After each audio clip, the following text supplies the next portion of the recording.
ಆದಿನಾಥ ಸಮಾರಂಭಾಂ ಶಂಕರಾಚಾರ್ಯ ಮಧ್ಯಮಾಂ ಪರಮಾನಂದನಾಥ ಪರ್ಯಂತಾಂ ಒಂದೇ ಗುರು ಪರಂಪರಾಂ. ಗುರುಬ್ರಹ್ಮ ಗುರುರ್ವಿಷ್ಣು ಗುರುದೇವೋ ಮಹೇಶ್ವರಃ ಗುರು ಸಾಕ್ಷಾತ್ ಪರಬ್ರಹ್ಮ ತಸ್ಮೈ ಶ್ರೀ ಗುರವೇ ನಮಃ.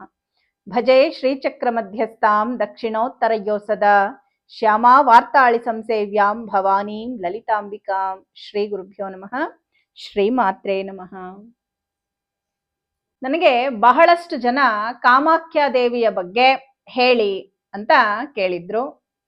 ಈ ದಿನ ಕಾಮಾಖ್ಯ ದೇವಿಯ ಬಗ್ಗೆ ನನಗೆಷ್ಟು ತಿಳ್ಕೊಂಡಿದ್ದೀನೋ ಅದನ್ನ ನಿಮ್ಮ ಜೊತೆ ಹಂಚ್ಕೊಳ್ಬೇಕು ಅನ್ನೋ ಉದ್ದೇಶದಿಂದ ಈ ವಿಡಿಯೋ ಮಾಡ್ತಾ ಇದ್ದೀನಿ. ಯೋನಿ ಮಾತ್ರ ಶರೀರಾಯ ಕಂಗುವಾಸಿನಿ ಕಾಮದ ರಜಸ್ವಲ ಮಹಾತೇಜ ಕಾಮಾಖ್ಯೆ ಧ್ಯಾಯತಾಂ ಸದಾ. ಕಾಮಾಖ್ಯ ದೇವಿ ಅಂದ್ರೇನೆ ತಾಂತ್ರಿಕ ಪ್ರಪಂಚದಲ್ಲಿ ಈ ಅಮ್ಮನವರಿಗೆ ಪ್ರತ್ಯೇಕವಾದಂತಹ ಸ್ಥಾನ ಇದೆ. ಅಷ್ಟಾದಶ ಶಕ್ತಿ ಪೀಠಗಳಲ್ಲೊಂದು ಈ ಕಾಮಾಖ್ಯ ದೇವಿ. ಸತೀದೇವಿಯ ಯೋನಿ ಭಾಗ ಬಿದ್ದಂತಹ ಸ್ಥಳ ಈ ಕಾಮಾಖ್ಯ ಶಕ್ತಿಪೀಠ.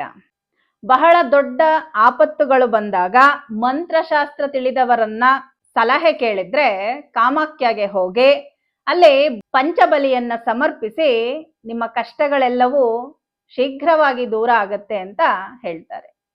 ಕಾಮಾಖ್ಯ ಅಂದ್ರೇನೆ ಎಂತಹ ಕಾಮ್ಯವಾದರೂ ಅಂದ್ರೆ ಕೋರಿಕೆಗಳಾದರೂ ತೀರಿಸುವಂತಹ ದೇವಿ ಈ ಕಾಮಾಖ್ಯ ದೇವಿ.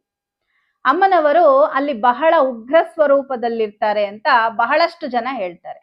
ಆದರೆ ಈ ಕಾಮಾಖ್ಯ ದೇವಿಯ ಮಂತ್ರ ಸಾಧನೆ ಮಾಡಿದವ್ರಿಗೆ ಗೊತ್ತಿರತ್ತೆ ಆ ಕಾಮಾಖ್ಯ ದೇವಿ ಎಷ್ಟು ಸೌಮ್ಯ ಸ್ವರೂಪದವಳು ಅಂದ್ರೆ ಸೌಮ್ಯ ಮೂರ್ತಿ ಅಂತ ಹೇಳಿ ಗೊತ್ತಾಗುತ್ತೆ.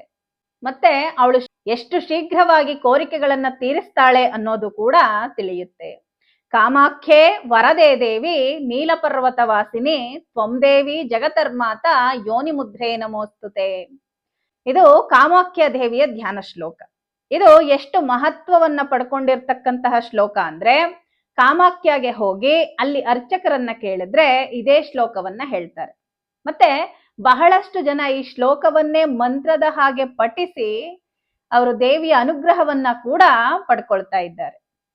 ಇನ್ನು ಕಾಮಾಖ್ಯ ದೇವಿಯ ಮಂತ್ರದ ಬಗ್ಗೆ ಮಂತ್ರ ಮಹೋದಧಿ ಎಂಬ ಪ್ರಾಮಾಣಿಕ ಗ್ರಂಥದಲ್ಲಿ ಏನಿದೆ ಅನ್ನೋದನ್ನ ಈ ವಿಡಿಯೋದಲ್ಲಿ ನೋಡೋಣ. ಕ್ಲೀಂ ಬೀಜಾಕ್ಷರವನ್ನ ಮಂತ್ರಶಾಸ್ತ್ರದಲ್ಲಿ ಕಾಮ್ಯ ಬೀಜ ಅಥವಾ ಕಾಮರಾಜ ಬೀಜ ಅಂತ ಕರೀತಾರೆ. ನಮ್ಮ ಎಲ್ಲ ಕಾಮನೆಗಳನ್ನ ಸಿದ್ಧಿಸಿಕೊಳ್ಳೋದಕ್ಕೆ ಈ ಬೀಜಾಕ್ಷರವನ್ನ ಹೆಚ್ಚಾಗಿ ಉಪಯೋಗಿಸ್ತಾರೆ. ಆದ್ರೆ ಈ ಕ್ಲೀಂ ಬೀಜಾಕ್ಷರವನ್ನೇ ಕಾಮಾಖ್ಯ ದೇವಿಯ ಮೂಲ ಮಂತ್ರ ಅಥವಾ ಮೂಲ ಬೀಜಾಕ್ಷರ ಅಂತ ಕೂಡ ಹೇಳ್ತಾರೆ. ನಾವು ಕಾಮಾಖ್ಯ ದೇವಿಯ ಆಲಯವನ್ನ ಪ್ರವೇಶಿಸಿದ್ರೆ ಎಡಭಾಗದಲ್ಲಿ ಹೋಮವನ್ನ ಮಾಡ್ತಾ ಇರ್ತಾರೆ. ಅಲ್ಲಿ ನಮಗೆ ಸ್ವಾಹ ಬಿಟ್ರೆ ಇನ್ನೇನು ಕೇಳಿಸೋದಿಲ್ಲ. ಗೊತ್ತಿಲ್ಲದವರು ಇವರೇನು ಕೇವಲ ಸ್ವಾಹಾಕಾರದಿಂದ ಹೋಮ ಮಾಡ್ತಾ ಇದ್ದಾರೆ ಅಂತ ಅನ್ಸುತ್ತೆ. ಆದ್ರೆ ಅವರಲ್ಲಿ ನಿಜವಾಗಲು ಹೋಮ ಮಾಡ್ತಾ ಇರೋದು ಈ ಕ್ಲೀಂ ಬೀಜಾಕ್ಷರವನ್ನ ಉಪಯೋಗಿಸಿ. ಅವರು ಕ್ಲೀಂ ಸ್ವಾಹ ಅಂತ ಹೇಳಿ ಹೋಮ ಮಾಡ್ತಾ ಇರ್ತಾರೆ. ಆದ್ರೆ ಅವರು ಉಪದೇಶವನ್ನ ಪಡೆದಿರೋದ್ರಿಂದ ಅದನ್ನ ಜೋರಾಗಿ ಉಚ್ಚಾರಣೆ ಮಾಡೋದಿಲ್ಲ. ಈ ಕಾಮಾಖ್ಯ ದೇವಿಯ ಮೂಲ ಮಂತ್ರವನ್ನ ಸಾಧನೆ ಮಾಡಿದ್ರೆ ಎಂತಹ ಕಾಮನೆಗಳು ಕೂಡ ಅಥವಾ ಕಾಮ್ಯಗಳು ಕೂಡ ಸಿದ್ಧಿಯಾಗುತ್ತೆ. ಒಬ್ಬ ವ್ಯಕ್ತಿ ತನ್ನ ಜೀವನದಲ್ಲಿ ಧರ್ಮಬದ್ಧವಾದ ಕಾಮನೆಗಳನ್ನ ಮಾತ್ರವಲ್ಲದೆ, ಇದನ್ನ ಮುಖ್ಯವಾಗಿ ನೆನ್ಪಿಟ್ಕೊಳ್ಳಿ, ಧರ್ಮಬದ್ಧವಾದ ಕೋರಿಕೆಗಳನ್ನ ಶ್ರೀಕ್ರಮದಲ್ಲಿ ಎಷ್ಟೋ ಮಂತ್ರಗಳು ತೀರಿಸುತ್ತೆ. ಆದರೆ ಕಾಮಾಖ್ಯ ದೇವಿ ಎಂತಹ ಕಾಮ್ಯವಾದರೂ ತೀರಿಸ್ತಾಳೆ. ಯಾವುದಾದರೂ ಒಂದು ವ್ಯಾಪಾರದಲ್ಲಿ ವಿಜಯಕ್ಕಾಗಿನ ಅಥವಾ ಪದವಿಗಾಗಿನ ಉನ್ನತವಾದ ಸ್ಥಾನಮಾನಕ್ಕಾಗಿನ ಜೀವನದಲ್ಲಿ ಸ್ಥಿರಪಡಬೇಕಾ ಯಾವುದಾದರೂ ಆಗಿರ್ಲಿ ಎಂತಹ ಕಾಮನೆಯನ್ನಾದರೂ ಸಿದ್ಧಿಸುವಂತಹ ಶಕ್ತಿ ಕಾಮಾಖ್ಯ ದೇವಿಗಿರುತ್ತೆ. ಹಾಗಾದ್ರೆ ಸರ್ವರೂ ಕೂಡ ಅಂದ್ರೆ ಎಲ್ಲರೂ ಪ್ರತಿಯೊಬ್ಬರೂ ಕಾಮಾಖ್ಯ ದೇವಿಯನ್ನ ಹೇಗೆ ಉಪಾಸಿಸಬೇಕು ಅನ್ನೋದನ್ನ ಮಂತ್ರ ಮಹೋದಧಿಯಲ್ಲಿರುವ ಪ್ರಾಮಾಣಿಕವಾದ ವಿಧಾನದಿಂದ, ಆದರೆ ಋಷ್ಯಾದಿನ್ಯಾಸ ಸಾಮಾನ್ಯವಾಗಿ ಸಿಗೋದಿಲ್ಲ. ಆದರೂ ಈ ವಿಡಿಯೋದಲ್ಲಿ ಕಾಮಾಖ್ಯ ದೇವಿಗೆ ಸಂಬಂಧಿಸಿದಂತಹ ಋಷ್ಯಾದಿನ್ಯಾಸ ಮಂತ್ರದಲ್ಲಿರ್ತಕ್ಕಂತಹ ಧ್ಯಾನ ಶ್ಲೋಕ ಎಲ್ಲವನ್ನೂ ಕೂಡ ಹೇಳಲಾಗುತ್ತೆ. ಈ ಮಂತ್ರ ಪ್ರಾರಂಭ ಮಾಡೋರು ತುಂಬಿದ ಪೌರ್ಣಮಿಯ ದಿನ ಅಂದ್ರೆ ರಾತ್ರಿಯೆಲ್ಲ ಪೌರ್ಣಮಿ ಇರಬೇಕು.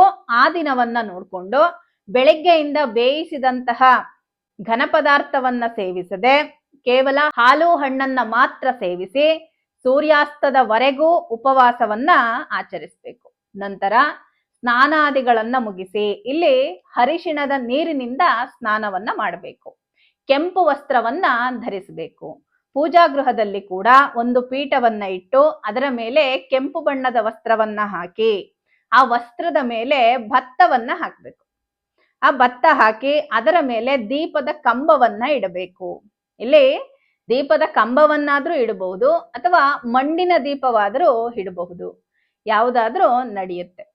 ಅದಕ್ಕೆ ಶುದ್ಧವಾದ ತುಪ್ಪದಿಂದ ದೀಪಾರಾಧನೆಯನ್ನ ಮಾಡಿ ಆ ಕಾಮಾಖ್ಯಾ ದೇವಿಯನ್ನ ಈ ದೀಪಸ್ತಂಭದಲ್ಲಿ ಆವಾಹನೆ ಮಾಡಿ ಲಮಿತ್ಯಾದಿ ಪಂಚೋಪಚಾರ ಪೂಜೆಯನ್ನ ಮಾಡಿ ನಂತರ ಈ ಮಂತ್ರವನ್ನ ಪ್ರಾರಂಭಿಸಬೇಕು.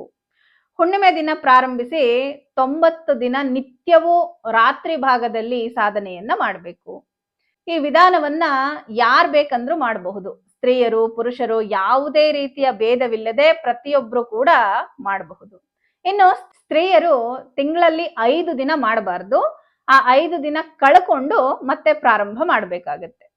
ಇನ್ನು ದೀಪಕ್ಕೆ ಯಾವ ರೀತಿ ದೇವಿಯನ್ನ ಆವಾಹನೆ ಮಾಡಬೇಕು ಅಂದ್ರೆ, ದೀಪವನ್ನ ಬೆಳಗಿಸಿ ನಂತರ ಬಲಗೈಯನ್ನ ದೀಪದ ಕಾಂತಿಗೆ ತೋರಿಸಿ, ಅಂದ್ರೆ ದೀಪದ ಮೇಲೆ ಹಿಡಿದು ಧ್ಯಾನ ಶ್ಲೋಕವನ್ನ ಹೇಳಿ ಮೂಲ ಮಂತ್ರವನ್ನ 10 ಸಾರಿ ಹೇಳಬೇಕು. ಹೀಗೆ ಹೇಳೋದ್ರಿಂದ ಕಾಮಾಖ್ಯಾದೇವಿ ದೀಪದಲ್ಲಿ ಆವಾಹನೆ ಆಗ್ತಾಳೆ. ಈ ದೀಪ ಸ್ವರೂಪದಲ್ಲಿರ್ತಕ್ಕಂತಹ ಕಾಮಾಖ್ಯಾದೇವಿಗೆ ಪಂಚೋಪಚಾರ ಪೂಜೆಯನ್ನ ಮಾಡಬೇಕು. ಗುರುವಿನ ಮೂಲಕ ಮಂತ್ರವನ್ನ ಗ್ರಹಿಸಿದರೆ ವಹ್ನಿಕ ಋಷಿ ಅಂತ ಹೇಳಬೇಕು.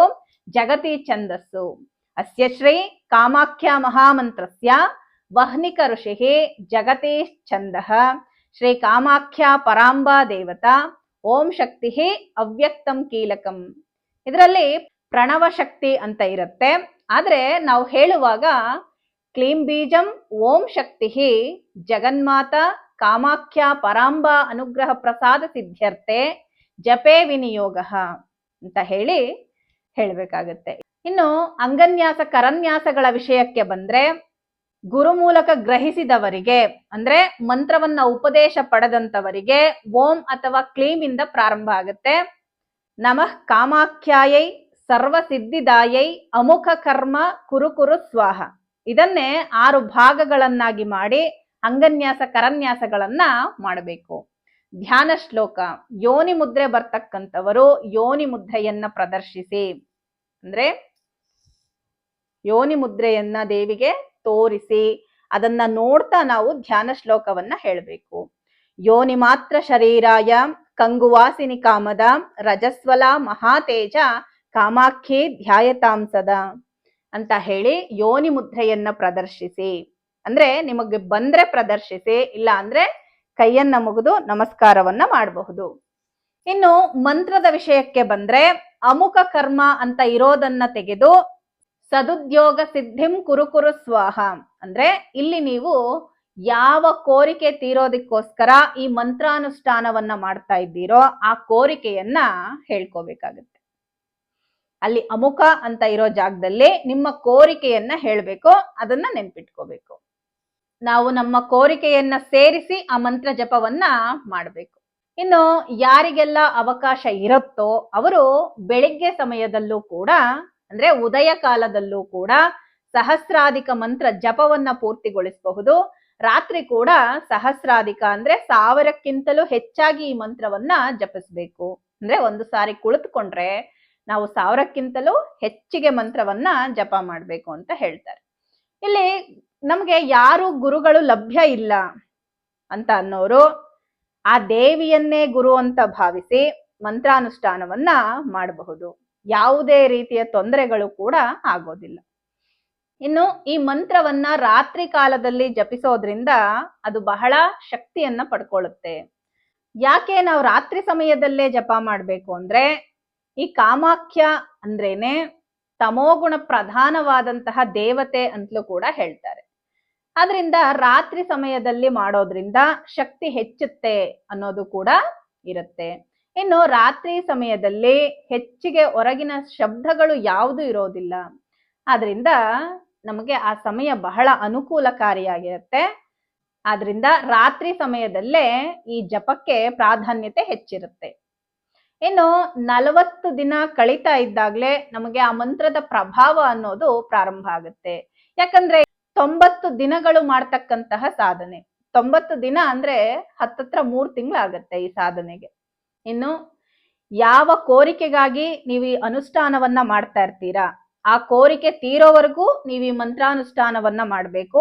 ಕೋರಿಕೆ ತೀರಿದ ನಂತರ ನೀವು ಒಂದ್ 3 ಜನ ಮುತ್ತೈದೆಯರನ್ನ ಕರೆದು ಅವರಿಗೆ ವಸ್ತ್ರವನ್ನ ಮತ್ತೆ ಭೋಜನವನ್ನ ಮಾಡಿಸಿ ಅಲ್ಲಿಗೆ ಈ ಮಂತ್ರವನ್ನ ಬಿಡಬೇಕಾಗತ್ತೆ. ಇಲ್ಲ ನಾವಿನ್ನೂ ಬೇರೆ ಕೋರಿಕೆಗಳಿದೆ ನಾವು ಮಾಡ್ತೀವಿ ಅಂತ ಹೇಳೋರು ಇದೇ ವಿಧಾನವನ್ನ ಅನುಸರಿಸಿ ಮತ್ತೆ ನಿಮ್ಮ ಕೋರಿಕೆಯನ್ನ ಹೇಳಿ ಕೂಡ ಈ ಅನುಷ್ಠಾನವನ್ನ ಪ್ರಾರಂಭಿಸಬಹುದು. ಇನ್ನು ಆ ಮಂತ್ರ ಯಾವುದು ಅಂತ ನೋಡೋದಾದ್ರೆ, ಕ್ಲೀಂ ನಮಃ ಕಾಮಾಖ್ಯಾಯೈ ಸರ್ವಸಿದ್ಧಿದಾಯೈ ಅಮುಖ ಕರ್ಮ ಕುರು ಕುರು ಸ್ವಾಹ. ಇಲ್ಲಿ ಅಮುಖ ಅನ್ನೋದನ್ನ ತೆಗೆದು ನಿಮ್ಮ ಕೋರಿಕೆಯನ್ನ ಸೇರಿಸ್ಬೇಕು. ಹಾಗೆ ನೀವು ಜಪವನ್ನು ಕೂಡ ಮಾಡಬೇಕಾಗುತ್ತೆ.